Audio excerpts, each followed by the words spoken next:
Hello again, Susanna here, your angel, intuitive, and spiritual guidance counselor. And I'm sorry I'm in a rocky chair, so I feel like I need to move. Do some more fun cards. Love this deck. So this is the Earth Magic Oracle cards by Stephen Farmer. Again, older ones. Am I getting it right? Yes. Bear with me, folks. I'm out of practice, so I'm trying to work with the natural light without the glare. There we go.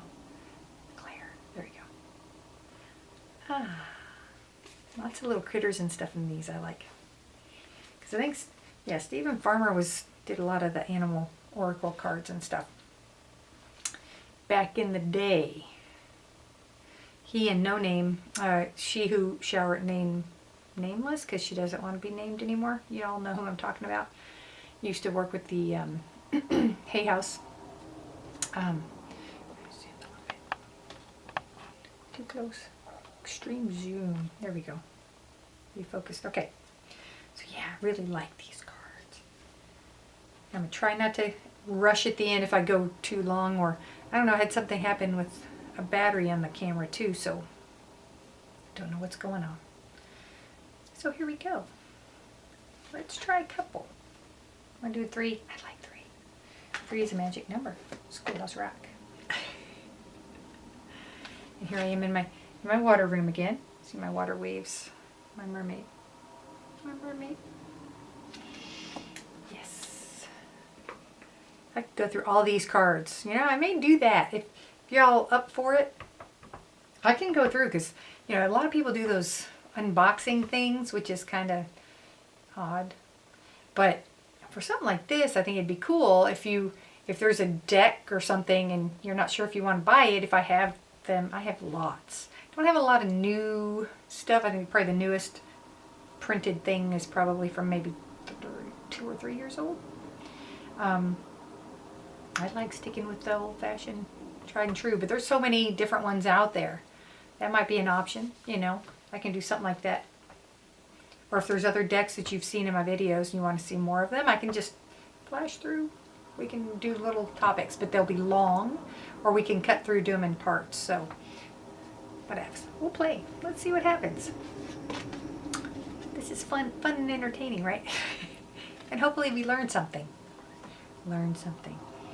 Alrighty, so we're going to go. Card number 1. Love this. Wolf. Instinct. Look how pretty. Look at that wolf. Instinct. Because don't wolves and coyotes and dogs and pack animals, they work on instinct. They know. So, and I'm going with, you know, you think in the wild they use their instinct to get from A to B, to find food, to find water, to protect themselves and their babies from predators, right? So they use their instinct. They know when something's coming, they get out of the way. What I'm picking up for this for you today is, how are you not, I don't tend to do the negatives. I should say, not how are you not using your instincts, but what areas do you need to use your instincts a little bit more?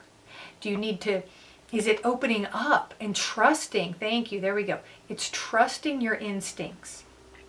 What aspects or what situation are you in right now where you need to trust your instinct? Be like the wolf. Be like the wolf and sniff it out. What's going on somewhere? If you know, you sense something is off, something is not right, or someone doesn't appear to be like they're not showing their true self, whether it's because they're not, or if someone, you know, it's more so if someone is saying, oh yeah, everything's hunky-dory, but you know there's something off, that there's a sadness, there's something they're hiding or something they're keeping that they need to let out. Where are you using your instinct? Where do you need to use your instinct more this week? Think about that, you know, and when you figure it out, it may be several things. It may be different aspects. But put your instincts to work. We have those instincts, our intuition, Intuition. We have that for a reason. You know, who is it or what situation makes the hairs on the back of your neck stand up? You know, what situation or what person, event, obligation are you getting that churning in your stomach when you think about it? You know, tune in, trust the gut, you know, trust your instinct, trust your intuition. Okay, and where do you sense it in your body when something is affecting you? That's another one. We're going to work on that too.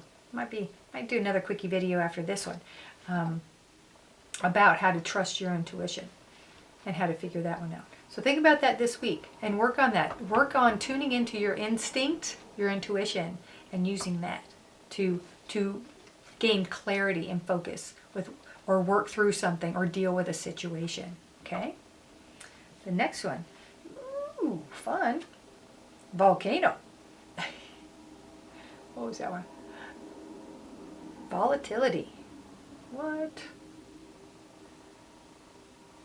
I think that's what that said. The glare hit it and I couldn't tell what it said. Look at that, volcano. So what's setting you off this week? Who's setting you off this week? What's happening that could be volatile unless you use your instinct? Or jumping ahead. Put them all together. What is setting you off? What is the underlying? So they're having me focus here. What's the underlying issue that's stressing you out? That you're ready to explode. So it can be a positive. It can be a negative or whatever. It can be an uncomfortable situation. Or it could be something positive where you're so excited you just have to let it out. You know, you have to tell us there's good news, there's something happened, you read a great book, you saw some information, you learned something new, and you have to share it with the world. You know, what aspect is that going on in your world this week with that, or today? It's, and if it's something that's frustrating and you need to vent, let it out. Find someone that you can talk to. Talk to the trees, talk to the animals if you can't talk to a person, if it's something you don't think someone's open to hearing. Or if you just need to scream, drop a big string of F-bombs. I wouldn't do that. Sure I would. Every now and then. Feels good. Get that out. Don't hold back. Time and a place though, people. Time and a place. Prepare the environment. What needs to be released? What needs to be released this week? And find ways, healthy ways to release it. Let's put that out there. Let's put that disclaimer out there. Find a healthy way to release whatever is building up. If it's something that doesn't feel pleasant, you know, find a healthy way to release it. You know, beating the pillow, screaming to a pillow, break things. Funny story, when I was younger, I used to, if I got frustrated, that's what I would do, but I didn't want to have to clean up the mess or get in trouble for breaking something. It's kind of like popping your knuckles. There's just that satisfaction. And so I'd go through the garbage and find a jar or something, and I'd put it in a paper bag and hit it with a hammer so I wouldn't make a mess, right? But there's just that sense of release and getting that frustration out. So think of healthy ways that you can get that. And if it's something positive, you know what? Let it out. You're not bragging about something. You're sharing a positive, joyous experience or feeling or emotion or whatever. You know, if you care about someone but you don't think they care about you and you want to say you love them, this is what they're saying, you know what? Say it. Get your feelings out there. Even if it's not reciprocated, that's okay. You know who you are, where you stand. Get it out. Healthy ways, release that. Oh, this one's beautiful. I'm checking. If I keep looking over it, so I'm checking the time so the camera doesn't shut off on me or split over. This one's beautiful. Crystals. Focus. Oh, that's a beautiful card. Oh, it's so pretty. Here we go. Glare. There we go. Look at all the pretty purple crystals. Focus.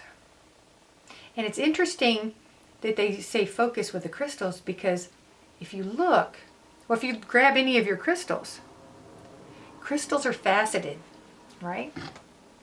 Let me show my little amethyst. See all the different little facets. How do you focus on just one area, right? Because there's so much, oh, a little dusty. That one needs the toothbrush. I brush them down, I vacuum, but I need a toothbrush on that one. So I guess coming back to the focus, that's what it is. You find the spot. There are so many angles. There's so much stuff going on. There's so many sparkles and shines and sides and facets. It's like focus on one thing at a time and dedicate yourself there. So what do you need to focus on this week? What do you need to focus on today that you've either been putting off, or you're so overwhelmed with other things, it's hard to focus on one area? Again, you look at the beautiful crystal, and which side do I look at first? And we'll get into that too. I really want to do a video on crystal reading, how to read them. And here I'm like, I've got something here. I've got them everywhere, but I want to leave the scene and grab something.